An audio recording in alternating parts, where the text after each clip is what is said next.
Assalamualaikum warahmatullahi wabarakatuh. Alhamdulillah wassalatu wassalamu ala Rasulillah nabiyina wa maulana Muhammadin ibni Abdillah wa ala alihi wa ashabihi wa man tabi'ahu bi ihsanin ila yaumil qiyamah, amma ba'd. Ma'asyiral muslimin, jamaah salat subuh Masjid Nurul Masjid Samudra Indonesia yang mudah-mudahan senantiasa dikarunia rahmah dan maghfirah dari Allah Subhanahu wa taala. Puji syukur kita panjatkan kehadiratnya pada pagi hari ini. Kita masih diberikan berbagai macam kenikmatan yang tiada bisa kita hingga dan kita hitung. Yang salah satunya adalah kita masih diberikan kekuatan, kesempatan untuk bisa menjalankan sholat subuh berjamaah pada pagi hari ini.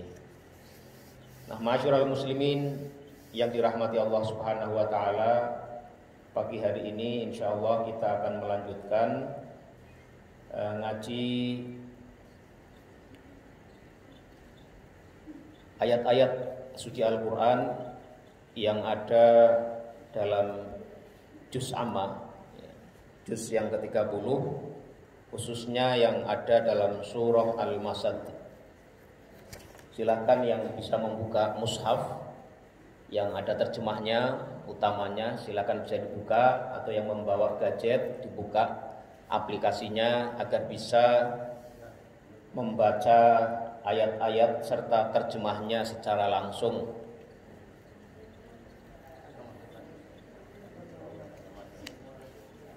Saya bacakan dulu suratnya ya.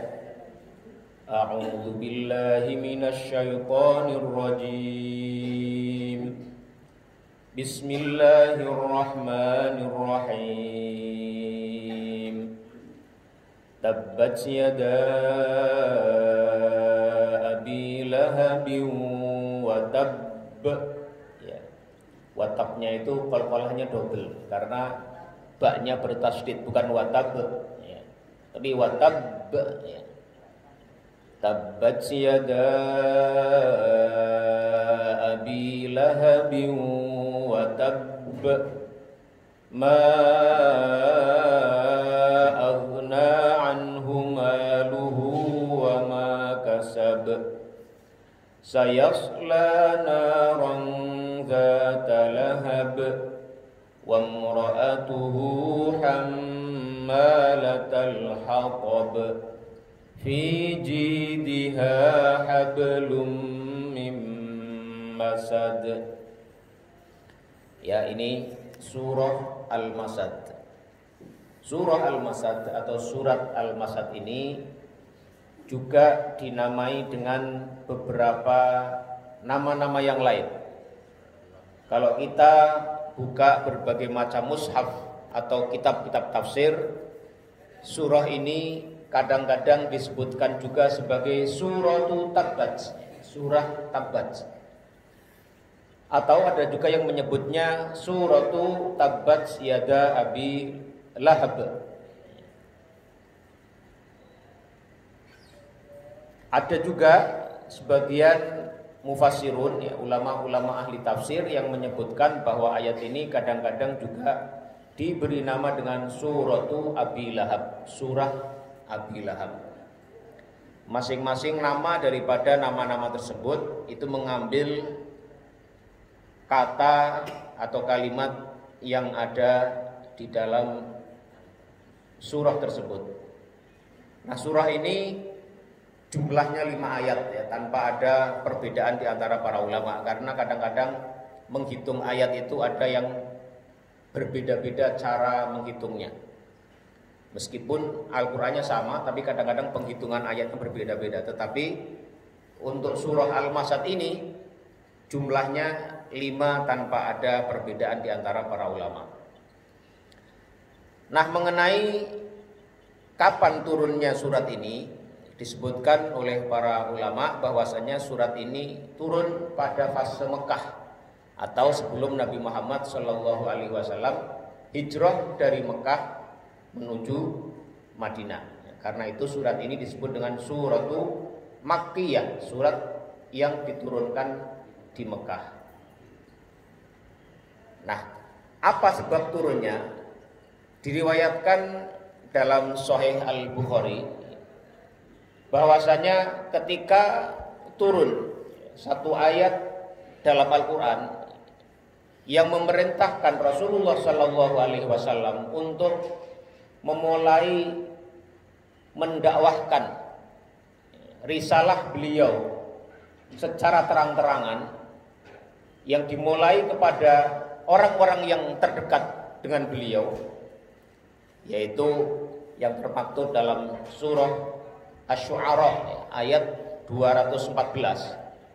Allah Subhanahu wa taala menurunkan ayat wa anzir ashiratakal aqrabin, dan berilah peringatan wahai Nabi Muhammad, wahai Rasulullah, ashirataka al-aqrabin, kepada keluarga dekatmu. Maka Rasulullah Shallallahu Alaihi Wasallam kemudian keluar ke Bukit Sofa dan beliau memanggil kabilah-kabilah, memanggil suku-suku, memanggil lingkaran-lingkaran keluarga yang ada di Quraisy, khususnya dari Bani Hashim. Beliau memanggil-manggil situ, ya Bani Fulan, ya Bani Fulan, ya Bani Fulan, ya Bani Abdi Manaf, ya Bani Abdul Muthalib. Beliau manggil orang-orang yang ada dalam lingkaran keluarga beliau di Quraisy. Fajtama'u ilaihi, maka kemudian berkumpullah banyak orang di situ. Menurut riwayat yang lain, mereka itu pada kumpul. Bagi orang-orang yang tidak bisa datang, mereka mengutus utusannya agar bisa mengikuti apa yang mau disampaikan oleh Muhammad, agar mereka bisa mengerti apa yang dimaui dan apa yang disampaikan oleh Muhammad. Kemudian Rasulullah SAW mengatakan kepada mereka, wahai kaumku, apakah sekiranya aku kabarkan kepada kalian bahwasanya ada pasukan atau ada segerombolan kuda yang keluar dari balik gunung itu menuju kemari atau menyerang kemari, akuntum musaddiqiyya, apakah kalian percaya denganku? Qalu, maka mereka mengatakan ma jarrabna alaika kadziba, kami ini selama ini tidak pernah mendapati kebohongan ada datang darimu wahai Muhammad. Tentu kami percaya. Jadi Muhammad Rasulullah Shallallahu Alaihi Wasallam sejak kecil beliau dikenal sebagai seorang yang jujur, sebagai seorang anak muda yang baik budi pekertinya, dan tidak pernah sekalipun mereka mendapati yang namanya Muhammad itu pernah berbohong kepada mereka. Makanya beliau digelari Muhammad Al-Amin, Muhammad yang terpercaya, dipercaya omongannya, dipercaya kata-katanya, dipercaya perbuatannya. Nah karena itu ketika Rasulullah SAW mengatakan tadi, kalau seandainya aku kabarkan kepada kalian ada satu pasukan atau ada segerombolan kuda mau datang dari balik bukit itu, yang gak kelihatan itu, mau datang kemari, apa kalian percaya? Mereka mengatakan, ya pasti percaya karena tidak pernah bohong. Ma jarrabna alaika kadziba, kami belum pernah mendapati engkau pernah berbohong. Maka kemudian Rasulullah SAW ketika sudah memulai dengan, jadi ice breakingnya itu dengan kata itu ya, beliau kemudian mengatakan fa inni nadhirul lakum baina yaday adzabin syadid. Beliau menyampaikan bahwasannya kehidupan itu adalah, di dunia itu adalah kehidupan yang sementara, nanti di akhirat ada azab yang keras, ada azab yang sangat luar biasa bagi orang-orang yang kufur bagi orang-orang yang menyekutukan Allah Subhanahu wa taala.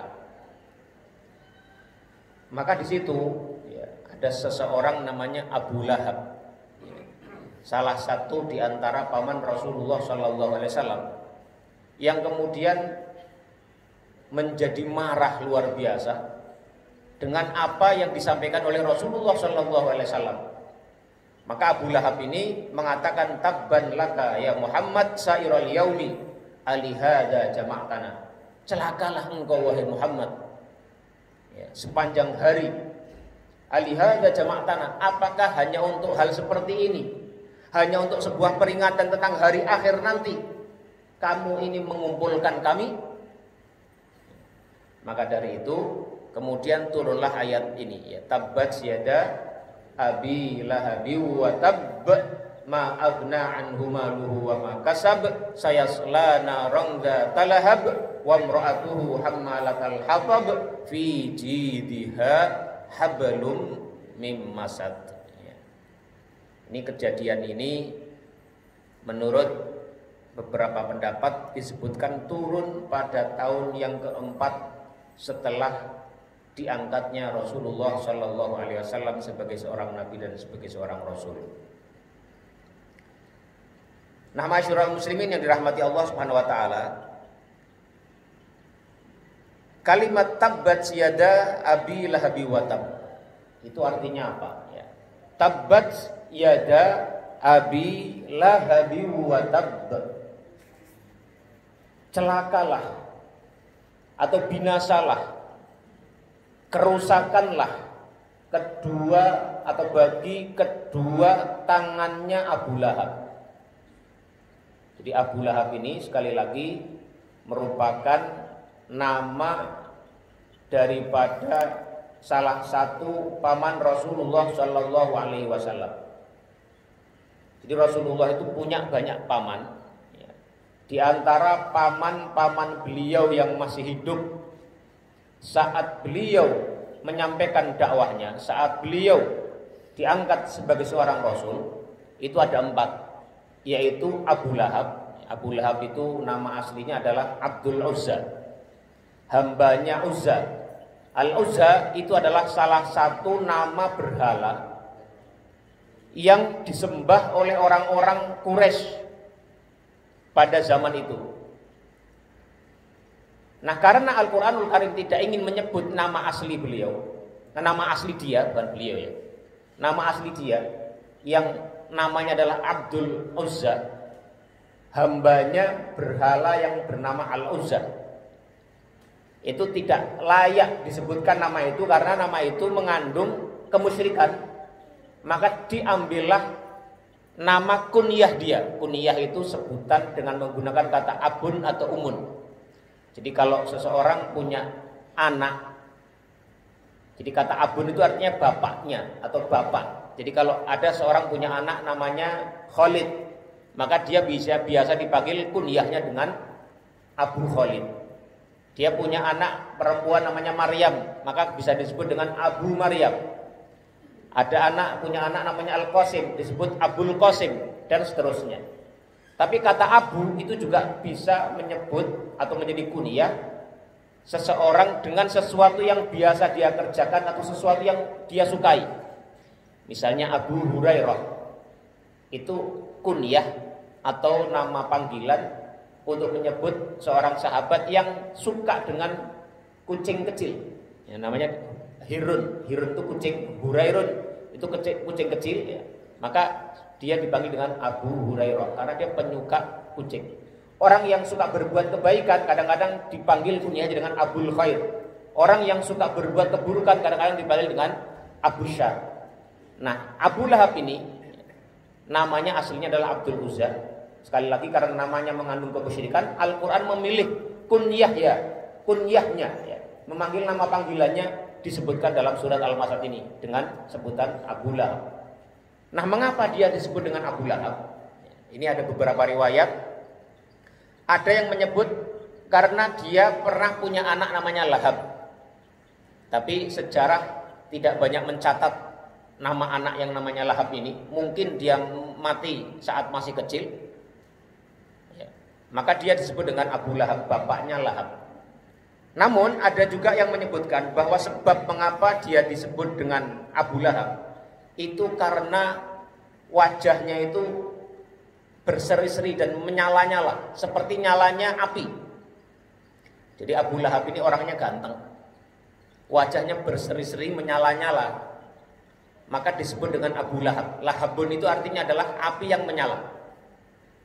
Ya, jadi orangnya ganteng, orangnya kaya, gagah, disebut dengan Abu Lahab, orang yang wajahnya berseri-seri dan menyala-nyala. Ini ada yang berpendapat demikian. Namun ada juga yang menyebutkan bahwa dia disebutkan dengan Abu Lahab karena orangnya ini mudah marah dan emosional, mudah tersinggung. Makanya dinamai dengan Abu Lahab, diberi kunyah dengan Abu Lahab, orang yang menyala-nyala, nyala emosinya, mudah marah. Ini jadi ada 3 pendapat yang menyebutkan mengapa dia disebut dengan Abu Lahab. Nah, Abu Lahab ini kembali lagi ya, dia adalah salah satu di antara paman Rasulullah SAW yang hidup saat Rasulullah SAW telah diangkat menjadi seorang nabi.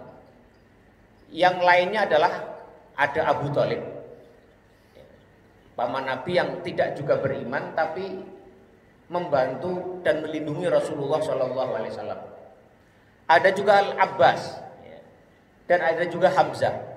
Yang kedua terakhir ini adalah paman Rasulullah SAW yang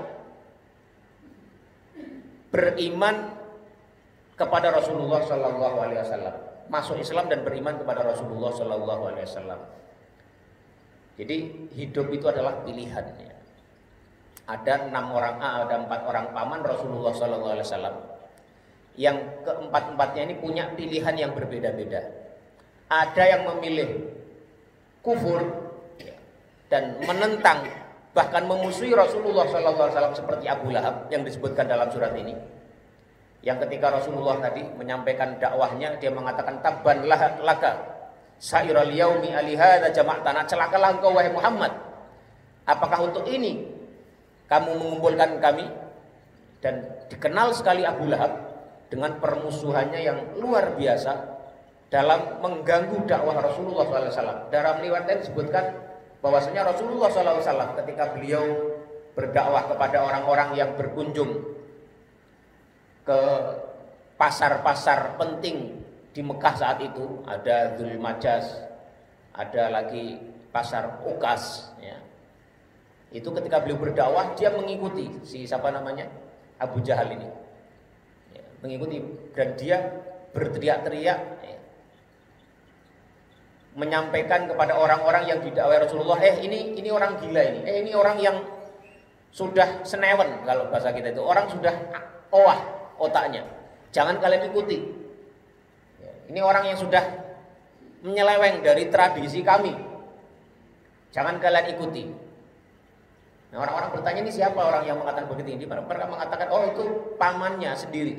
Kalau pamannya saja begitu, berarti ini orang layak untuk tidak dipercaya.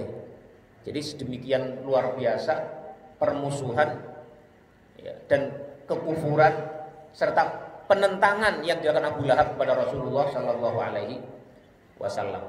Namun ada pamannya yang memilih pilihan yang lain seperti Abu Thalib. Abu Thalib ini paman Rasulullah juga, ya, saudaranya bapaknya Abdullah bin Abdul Muthalib. Tapi meskipun dia tidak mau masuk Islam, meskipun dia tidak percaya, beriman kepada risalah Rasulullah SAW, tapi dia membantu dakwahnya Rasulullah, melindungi keberadaannya, namun atas nama sebagai keluarga besar, atas nama sebagai atau fanatisme kesukuan, fanatisme kekeluargaan, bukan karena dorongan keimanan. Itu pilihan yang dipilih oleh Abu Thalib, dan kedua-duanya ini masuk neraka. Ya, hidup itu pilihan. Kita bisa memilih jalan kebaikan, bisa memilih jalan keburukan, ya, dan juga bisa memilih jalan kebaikan. Nah, yang 2 orang paman lainnya, yaitu siapa? Al-Abbas dan Hamzah, itu memilih jalan kebenaran, memilih keislaman dan percaya kepada risalah Nabi Muhammad Shallallahu Alaihi Wasallam. Maka keduanya kemudian menjadi sahabat-sahabat yang sejati, sahabat-sahabat yang membela Rasulullah Shallallahu Alaihi Wasallam baik dari hatinya, perkataannya maupun perbuatannya. Ya, termasuk yang paling dahsyat adalah Hamzah. Hamzah ini seorang ksatria, seorang pendekar yang sangat ditakuti, dan masuk Islamnya Hamzah menjadi salah satu kekuatan besar yang sangat menguntungkan bagi dakwahnya Rasulullah Shallallahu Alaihi Wasallam. Nah, kembali kepada Abu Lahab, ya, disebutkan di situ tabat yada Abi Lahab. Celakalah, binasalah kedua tangannya Abu Lahab. Mengapa di situ disebutkan dengan kedua tangan, bukan yang lain-lain? Itu karena ya, tangan itu seringkali dijadikan sebagai simbol ya, bagi sesuatu yang dilakukan oleh seseorang. Jadi kalau hampa kedua tangannya, itu maksudnya yang hampa bukan hanya kedua tangannya, tapi orang itu ya memang hampa, tidak mendapatkan apa-apa ya. Atau pulang dengan tangan hampa, itu bisa berarti memang tangannya nggak membawa apa-apa, atau memang orangnya juga tidak membawa apa-apa. Jadi kata al-yadaini atau al-yadani itu menjadi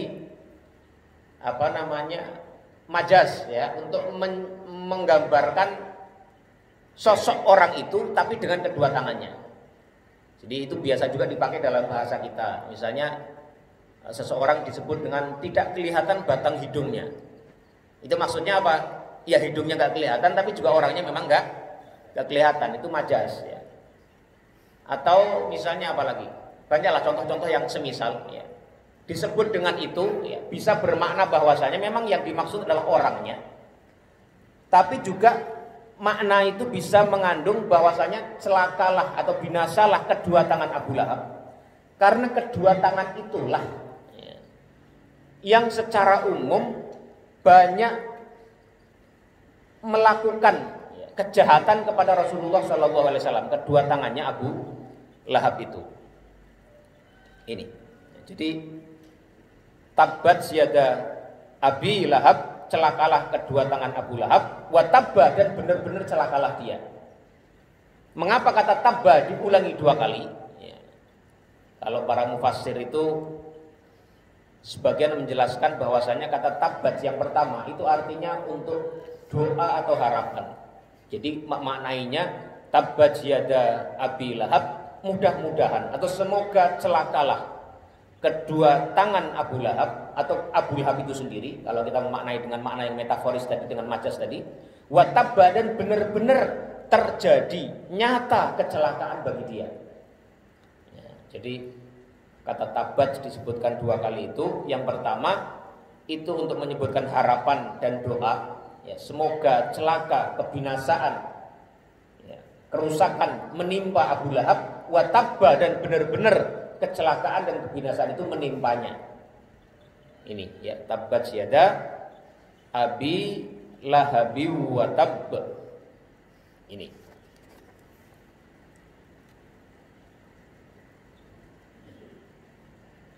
Kemudian ayat yang kedua ya. Ma aghna anhu maluhu wa ma kasab. Ma'agna, tidaklah mencukupi atau tidaklah berguna, tidaklah bermanfaat anhu ya, baginya, maksudnya bagi Abu Lahab, apa yang tidak berguna dan tidak bermanfaat itu maluhu, harta bendanya, wa ma kasab, dan apa-apa yang dia usahakan. Jadi Abu Lahab ini sebagaimana kita sebutkan tadi, orang ini adalah orang yang ganteng ya, orangnya berseri-seri. Abu Lahab wajahnya itu menyala-nyala, berseri-seri, ganteng orangnya. Dan dia adalah pebisnis yang sukses, seorang saudagar yang sangat kaya Ya, sama dengan beberapa kalangan Quraisy, ya, perdagangannya luar biasa, nyampe ke Syam kalau musim panas, ya, dan nyampe ke Yaman, ya, kalau musim dingin. Jadi jangkauan bisnisnya luar biasa jauh. Dan Abu Lahab ini termasuk salah satu daripada saudagarnya orang-orang Quraisy, orangnya kaya. Ya. Wa ma kasab, dan apa-apa yang dia usahakan. Apa-apa yang dia usahakan itu ya bisa mencakup harta bendanya tadi, tapi juga bisa bermakna wa makasab itu apa-apa yang dia usahakan, anak-anaknya, yakni anak-anaknya. Nah, Abu Lahab ini itu disebutkan dalam tarikh bahwasanya dia ini punya beberapa anak. Ya. Ada yang menyebutkan 3 anak. Ya. Selain tadi riwayat yang menyebutkan ada Lahab tadi, meskipun sejarah tidak mencatatnya. Nah, yang sampai dewasa itu disebutkan ada Utbah, Utaibah. Ya. Ada Utbah dan Utaibah. Ya. Yang 2 ini adalah pernah menikah dengan anaknya Rasulullah SAW, yaitu Jadi 2 orang ini adalah diantara anak-anak daripada Abu Lahab yang pernah menikahi anak-anaknya Rasulullah SAW, yaitu Ummu Kulsum dan Zainab, ya.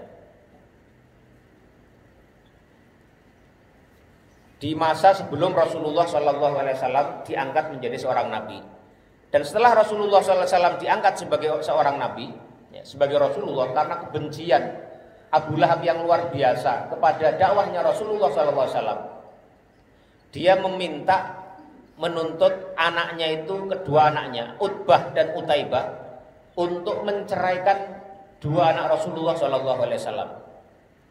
Menurut beberapa riwayat, perceraian yang terjadi, ya, antara kedua anak Abu Lahab, ya, setelah Rasulullah SAW diangkat menjadi nabi, ya, terhadap 2 putri Rasulullah SAW, itu terjadi sebelum keduanya ini menggauli istri-istri keduanya ini. Jadi 2 anak Rasulullah, putri Rasulullah itu dinikahi oleh 2 anaknya Abu Lahab. Ya.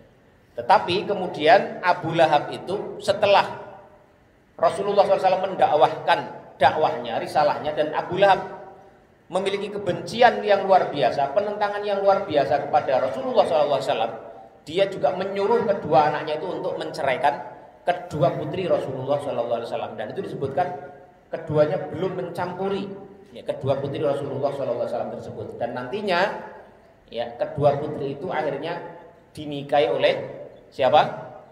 Sahabat siapa? Utsman bin Affan radhiyallahu anhu. Ya, makanya Utsman bin Affan itu digelari dengan Dzunnuraini, seseorang yang punya 2 cahaya. Karena beliau menikahi kedua putri Rasulullah SAW itu, tapi bukan dinikahi dalam fase yang bersamaan, ya. Setelah satunya meninggal, baru satunya lagi dinikahi, karena tidak boleh mengumpulkan 2 saudari atau 2 saudara dalam satu pernikahan. Ya, jadi Utsman bin Affan itu diberi gelar Dzunnuraini, seseorang yang punya 2 cahaya. Maksudnya adalah 2 cahaya putri dari Rasulullah SAW. Kalau Ali itu menikahi siapa? Fatimah, ya. Kalau Ali menikahi Fatimah, kalau Utsman menikahi 2 putri Rasulullah yang lainnya. Ini. Nah, Abu Lahab ini sebagai seorang yang kaya, sebagai seorang yang memiliki kekayaan yang luar biasa, seorang pebisnis yang ulung. Ya. Namun kekayaannya itu, ya, bisnisnya yang sukses itu, dan anak serta keluarganya itu tidak bermanfaat baginya sama sekali, tidak berguna sama sekali bagi dirinya, tidak memberikan keuntungan bagi dirinya, karena dia kufur kepada Allah Subhanahu wa ta'ala. Jadi kekufuran itu, ketidakimanan itu membuat segala hal yang dimiliki di dunia ini, baik harta benda, keluarga yang banyak, anak-anak, rumah, semuanya menjadi tidak bermanfaat bagi seseorang kalau dia kufur kepada Allah Subhanahu wa ta'ala. Ini ma'agna anhu maluhu wa ma kasab. Ini. Kemudian ayat yang ketiga, sayasla narang dzata lahab. Maka ya, dia akan masuk ke dalam neraka, sayasla naron ya, maka dia akan masuk ke dalam neraka dzalahabin yang memiliki api yang menyala-nyala. Kata sayasla ya, itu maksudnya sesuatu yang akan datang. Biasanya kalau dalam bahasa Arab itu kalau ingin mengungkapkan sesuatu yang akan datang yang masanya itu agak jauh, biasanya menggunakan kata saufa. Akan tapi jedanya agak lama. Kalau jedanya tidak lama menggunakan kata sa saja, seperti dalam ayat ini. Nah, mengapa ya, di sini disebutkan bahwa Abu Lahab akan masuk neraka yang itu nanti terjadi di masa yang akan datang, setelah datangnya hari kiamat nanti, setelah tiba saatnya pembalasan di akhirat nanti. Tapi Al-Quran menggunakan kata sa, bukan saufa. Itu untuk menunjukkan bahwasanya hal ini pasti terjadi. Jadi seakan-akan dia sangat dekat. Jadi tidak menggunakan kata saufa, tapi cukup dengan huruf sin sa saja. Dia akan pasti ya, masuk ke dalam neraka dzata lahab yang memiliki api yang menyala-nyala. Ini. Nah, mengapa di situ menggunakan kata lahab juga? Sementara nama Abu Lahab juga menggunakan kata lahab juga.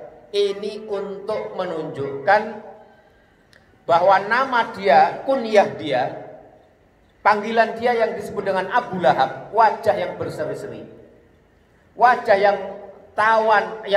tampan rupawan itu tidak ada gunanya bagi dia sama sekali. Justru ya, nama itu sama dengan nyalanya api neraka yang akan membakar wajah dia itu, yang akan membakar tubuh dia nanti, yang akan membakar dirinya nanti. Jadi untuk menyebutkan pencelaan yang lebih tinggi ya.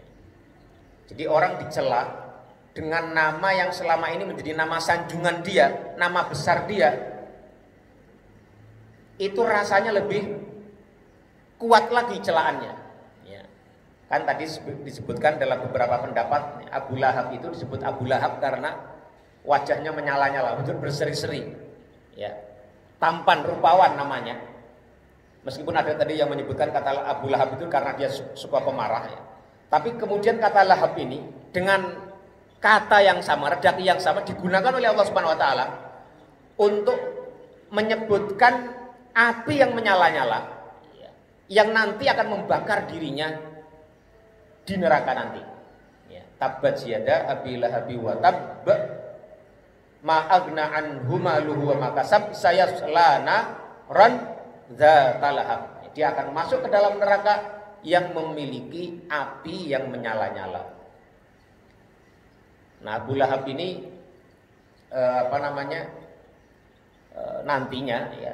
Ini kan ayat ini turun di Mekah ya, turun pada tahun keempat setelah Rasulullah SAW diangkat sebagai seorang nabi. Nantinya ya, Abu Lahab itu akan tewas ya, mati setelah perang Badar kira-kira seminggu setelahnya. Jadi permusuhan Abu Lahab itu sangat luar biasa ya. Dia tadi ya senantiasa menentang Rasulullah, senantiasa mencela Rasulullah, mengatakan Rasulullah gila, mengatakan Rasulullah ini merupakan orang yang sudah di keluarga itu dianggap orang aneh katanya, dianggap sudah tidak sesuai pakem keluarga lagi ya. Mengajak orang-orang Quraisy yang lain untuk menentang Rasulullah SAW. Kemudian Abu Lahab juga menggunakan kekuatan ekonominya, menggunakan kekuatan bisnisnya, menggunakan kekayaannya itu juga untuk menentang Rasulullah SAW. Termasuk ketika Rasulullah SAW telah berhijrah ke Madinah dan kemudian terjadi perang Badar, itu Abu Lahab adalah termasuk orang yang paling banyak menyumbang, mendonasikan harta kekayaannya untuk mengkonsolidasi pasukan yang nantinya dibawa untuk menyerang Rasulullah SAW. Ya, jadi hartanya itu digunakan untuk berperang melawan risalah Rasulullah SAW.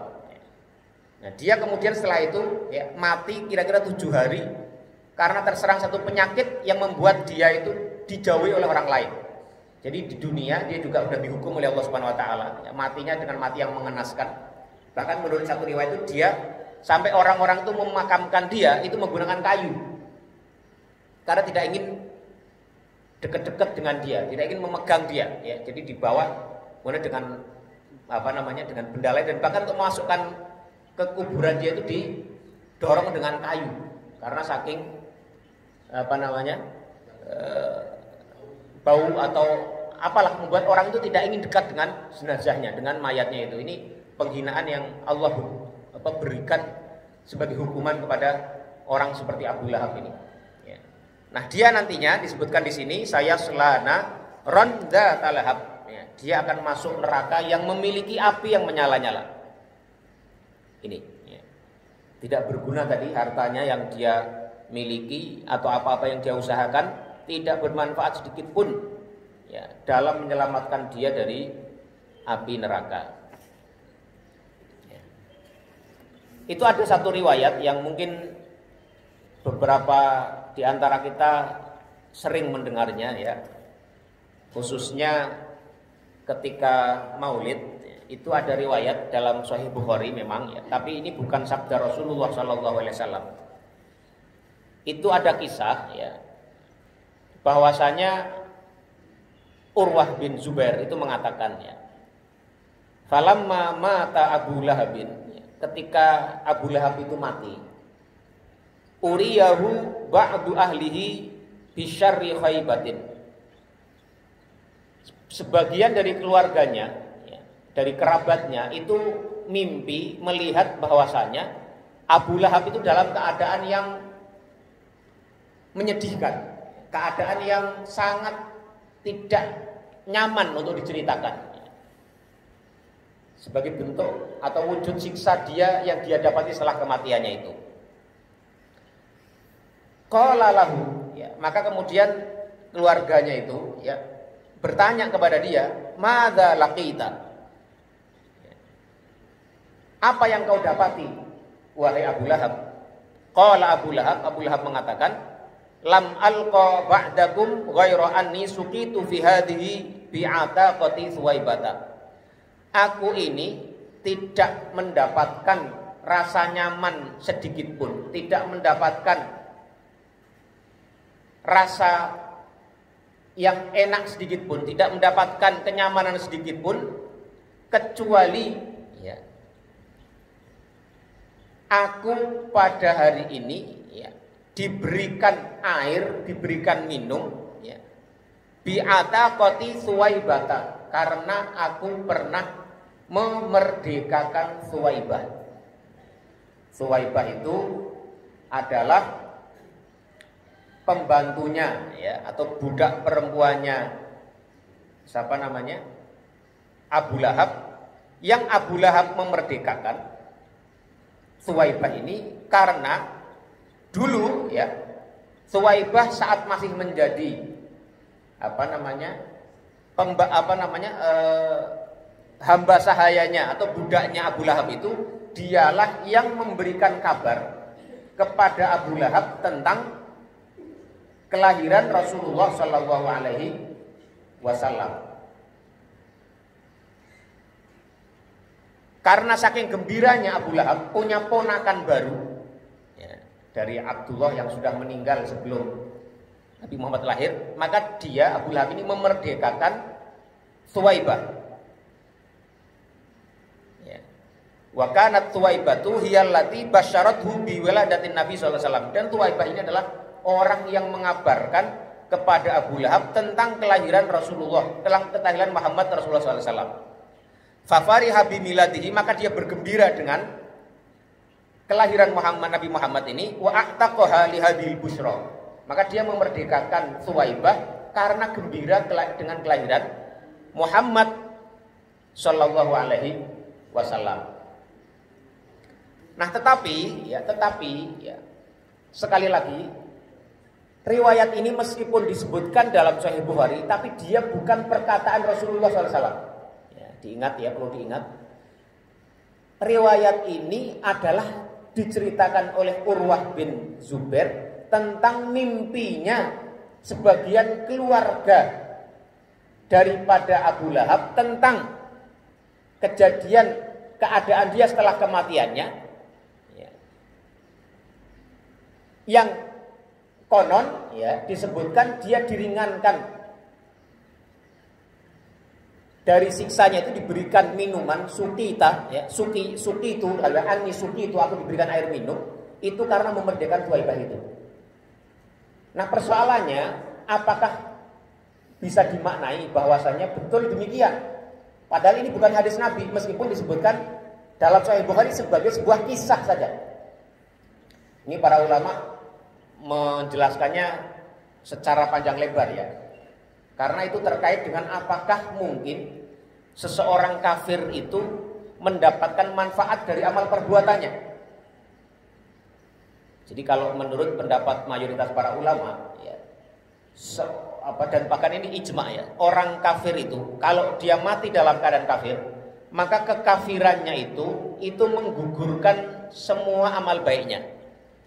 Jadi semua amal baik seseorang, meskipun misalnya dia suka berderma, dia suka membantu orang lain, itu tidak akan bermanfaat sama sekali di akhirat nanti kalau dia mati kafir.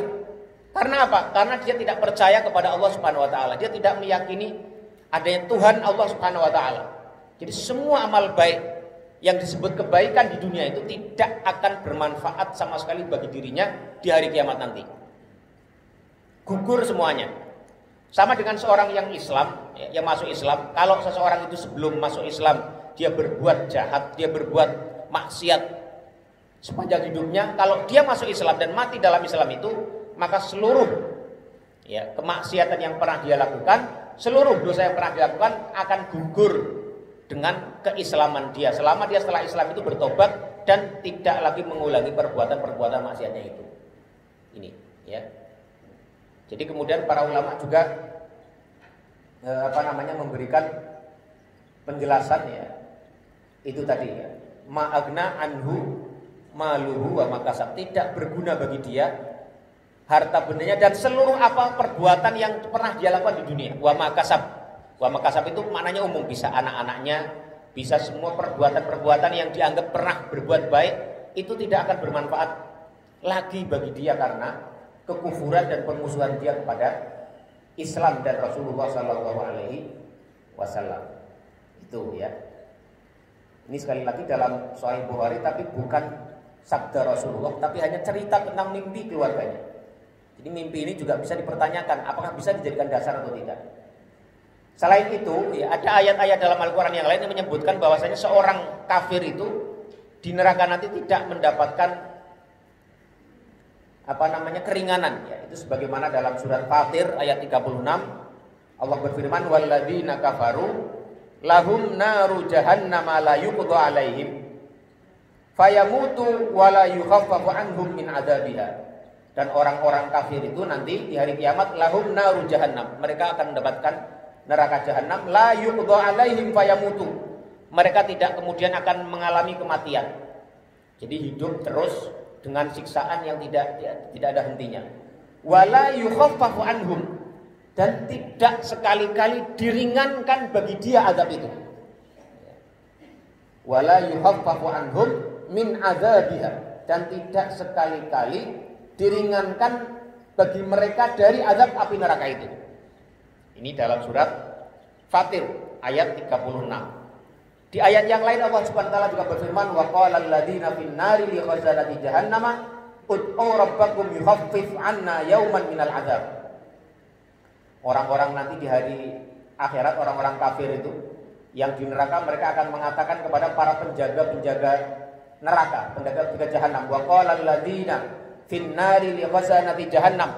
Orang-orang yang disiksa di neraka nanti akan berkata kepada penjaga neraka, ud'u rabbakum, ya, panggillah ya, atau mintalah kepada Tuhanmu, yukhaffif anna yauman minal adzab, agar memberikan keringanan sedikit saja, sehari saja dari siksa api neraka ini. Tapi mereka tidak mengatakan tidak mungkin ya. Qalu awalam ta'tikum rusulukum bil bayyinati qalu bala qalu fad'u wa ma du'aul kafirina illa fi dhalal. Jadi permintaan mereka itu sudah menjadi sia-sia, tidak ada manfaatnya sama sekali. Ini pendapat para ulama yang menyebutkan memang orang-orang kafir ya tidak akan mendapatkan keringanan sedikit pun di hari kiamat nanti ya. Wa qadimna ila ma'amilu min amalin faja'alnahu haba'an mansura. Orang-orang kafir itu kalau yang sudah melakukan perbuatan apapun, tadi berbuat baik apapun, akan menjadi haba'an mansura, menjadi sia-sia saja. Ini ya. Ma agna anhu maluhu wa ma kasab. Saya sela naran dzata lahab wa imra'atuhu hammalatal hatab. Dan istrinya ya, istrinya Abu Lahab itu namanya aslinya adalah Arwa bintu Harbin bin Umayyah ya, yang juga diberikan kunyah Ummu Jamil ya. Istrinya itu adalah juga seorang perempuan yang datang dari kalangan bangsawan ya. Namanya Arwa binti Harb bin Umayyah. Dan orang ini, ya, istrinya Abu Lahab ini, diberi kunyah atau diberi panggilan dengan Ummu Jamil. Jamilun artinya bagus, cantik. Nah, Ummu Jamil ini konon orangnya cantik juga. Udah datang dari keluarga bangsawan dan wajahnya juga cantik. Maka disebut dengan Ummu Jamil. Ini. Nah, Abu Lahab nantinya di neraka akan masuk wa imra'atuhu bersama istrinya. Ya. Yang namanya tadi Arwa binti Harb bin Umayyah. Yang panggilannya atau kunyahnya itu disebut dengan Ummu Jamil. Karena orangnya memang selain dari kalangan bangsawan juga cantik orangnya. Tapi itu juga tidak bermanfaat baginya. Dan dia akan masuk neraka bersama Abu Lahab suaminya.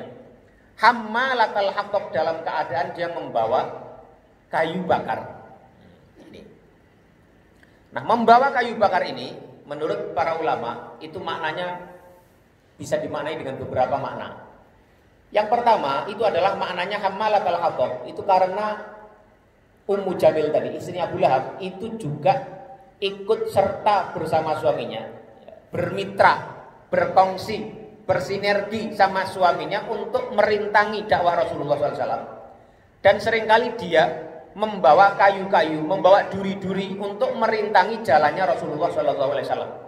Maka di sini disebutkan hamma latal hatab, yang membawa kayu bakar. Ini makna yang pertama. Makna yang kedua itu istrinya Abu Lahab disebut dengan hammalatal hatab, yang membawa kayu bakar.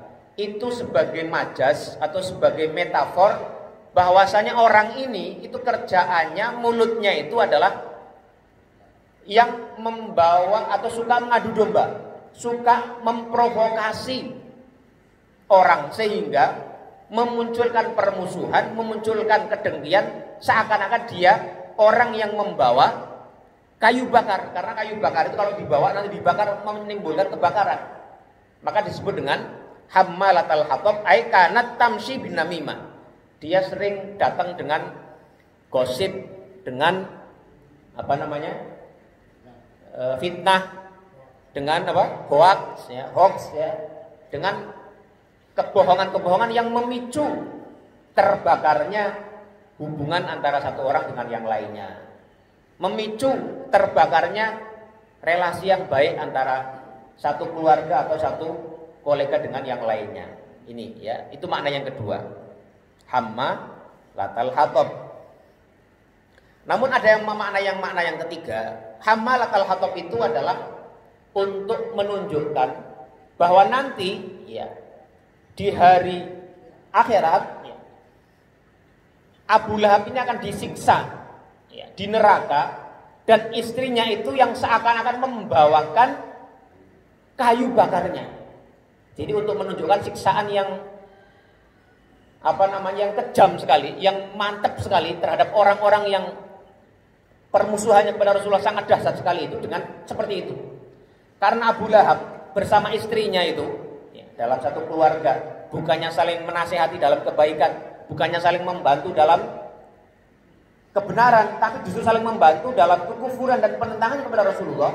Maka seakan-akan Abu Lahab nanti di neraka itu istrinya sendiri yang juga ikut menyalakan kayu bakarnya dan akan dibakar bareng-bareng di situ. Ini makna yang ketiga ya. Jadi wa mra'atuhu hamma latal hatab. Ya. Jadi Abu Lahab ini akan masuk neraka bersama istrinya yang atau sang pembawa kayu bakar dengan 3 makna tadi. Fi jidiha hablum mim masad. Fi jidiha itu artinya adalah di lehernya. Kata leher itu dalam bahasa Arab kadang disebut dengan unuqun. Al-unuqu itu maknanya leher, al-jid juga maknanya leher. Tapi kata al-jid itu menurut beberapa ahli bahasa Arab dalam tafsirnya disebutkan kalau ingin menyebut leher yang cantik, leher yang indah, leher yang bagus, leher yang menawan itu dengan disebut al-jid. Jadi memang Ummu Jamil ini ya, istrinya Abu Lahab ini orang yang cantik. Lehernya pun menawan. Maka disebut dengan fi jidiha. Di lehernya yang cantik itu, di lehernya yang menawan itu, di lehernya yang indah itu, bukannya ada kalung perhiasan, bukannya ada emas atau berlian, tapi apa?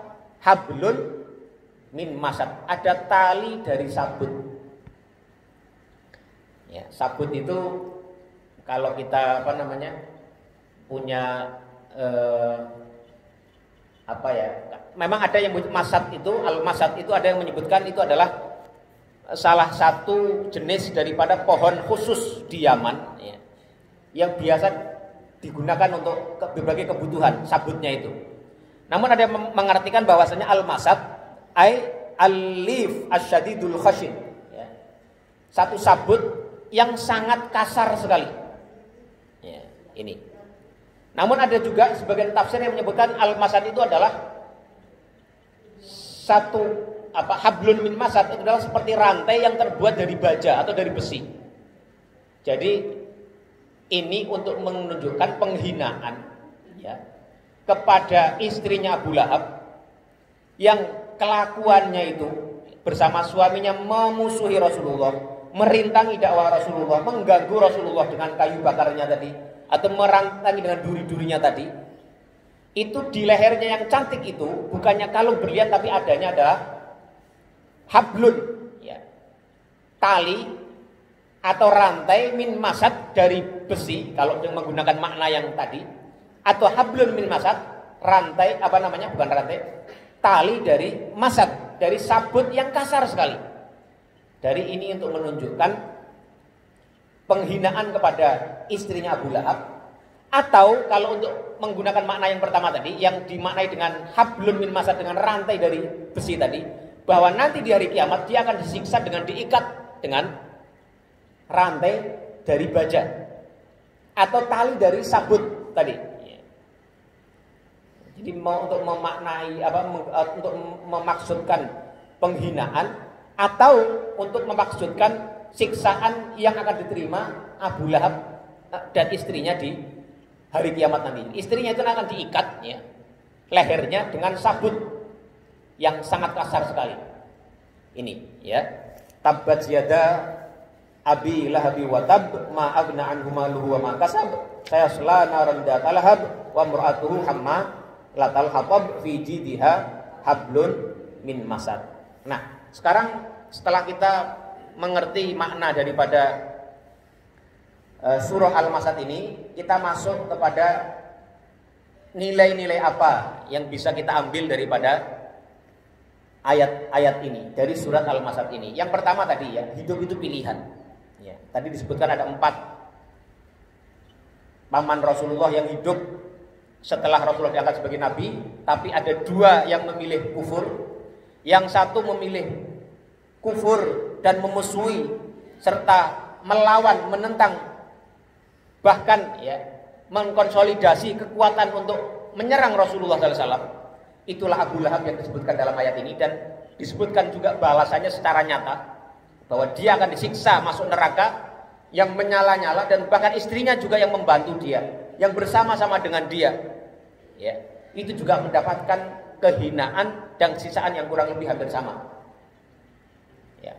Ada Abu Thalib yang memilih tidak mau beriman juga, padahal kalau mau dia beriman, dia bisa beriman, tapi dia memilih tetap kufur meskipun dia masih mau membantu dan melindungi Rasulullah SAW atas nama, ya, kekeluargaan, atas nama fanatisme kesukuan, ya, atas nama, ya, kepentingan sesama kerabat. Dia juga nantinya akan masuk neraka sebagai akibat dari pilihan hidupnya, ya. Dan apa yang dia pilih itu tidak membuat, ya, dia masuk surga dan tidak menjadi sebab dia mendapatkan hidayah dari Allah Subhanahu wa taala. Sebagaimana dalam satu firman Allah Subhanahu wa taala, "Innaka lan tahdi man ahbabta walakinallaha yahdi may yasha." Rasulullah ingin sekali sebenarnya Abu Thalib masuk Islam, tapi tidak mau atas dasar pilihannya, maka ujung daripada akhir kehidupannya nantinya akan juga masuk neraka. Tapi dua paman Rasulullah yang lain, ya, Al-Abbas dan Hamzah, dia memilih untuk masuk Islam, memilih, ya, memeluk kebenaran, maka dia akan mendapatkan kebaikan di akhirat nantinya. Itu, ya, hidup itu adalah pilihan. Kemudian yang kedua, ya, bahwasanya yang bisa kita ambil dari ayat-ayat ini adalah kerugian bagi seorang manusia itu ketika dia memilih menjadikan dirinya untuk menjadi musuh daripada agama Allah ini. Kalau kita, ya, dalam hidup ini memilih, ya, jalan hidup tidak untuk membantu, tidak untuk menolong, tidak untuk berislam dengan baik, dan pilihan kita justru memusuhi dakwah Allah Subhanahu wa taala, ya, dakwah kepada Allah Subhanahu wa taala, maka bisa jadi, ya, kita perlu khawatir, kita perlu takut kalau akibat nantinya hidup kita itu akan berakhir seperti apa yang dialami oleh Abu Lahab ini. Yang ketiga,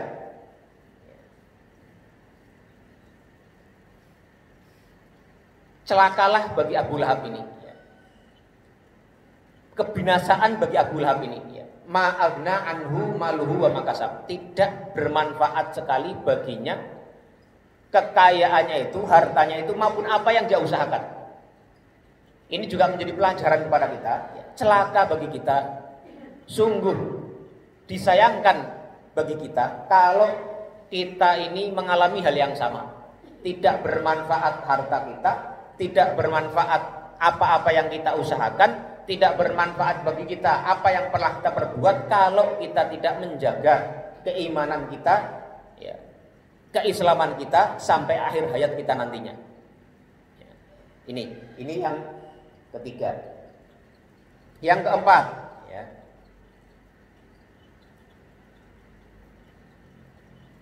yang keempat, manusia itu, ya, kadang-kadang diberikan oleh Allah Subhanahu wa taala kekayaan, diberikan oleh Allah Subhanahu wa taala kedudukan, sebagaimana kekayaan yang dimiliki Abu Lahab, sebagaimana kedudukan Abu Lahab sebagai seorang bangsawan, dan apa yang Allah berikan dari fisiknya, ya, Abu Lahab diberikan oleh Allah Subhanahu wa taala wajah yang tampan, Ummu Jamil juga diberikan wajah yang cantik.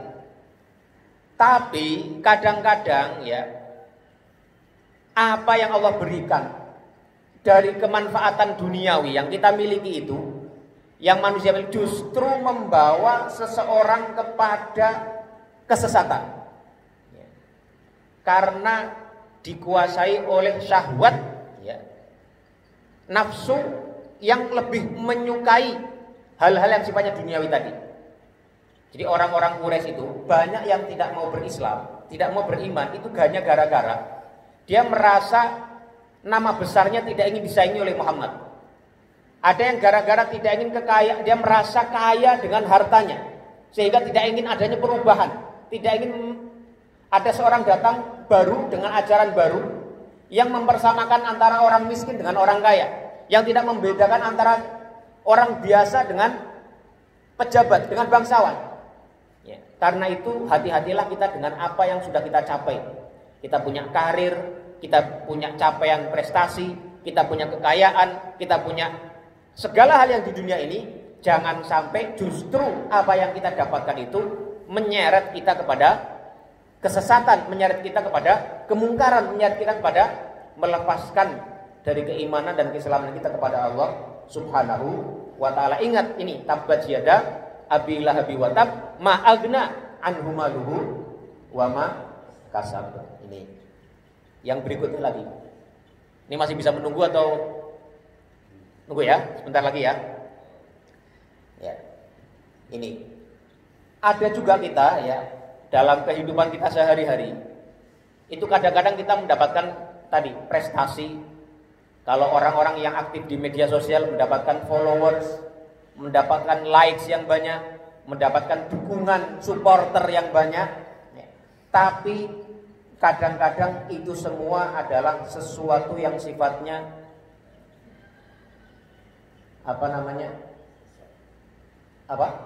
seperti fata morgana saja, seperti sesuatu yang menipu saja. Orang-orang bertepuk tangan ya kepada kita ya, itu menjadi sesuatu yang sifatnya tidak nyata ya. Karena apa? Karena itu semuanya bisa justru membawa seorang kepada kepongahan dan kelalaian atas kelemahan dirinya dan kebesaran Allah Subhanahu wa ta'ala. Kan kita banyak ya, kadang-kadang kalau sudah ditepuki oleh banyak orang ya, mendapatkan dukungan banyak orang, mendapat followers banyak orang, kita lalai bahwa kita ini adalah tetap makhluk Allah yang lemah, yang membutuhkan penghambaan kepada Allah Subhanahu wa ta'ala. Itu yang keberapa, kelima ya. Kemudian yang berikutnya,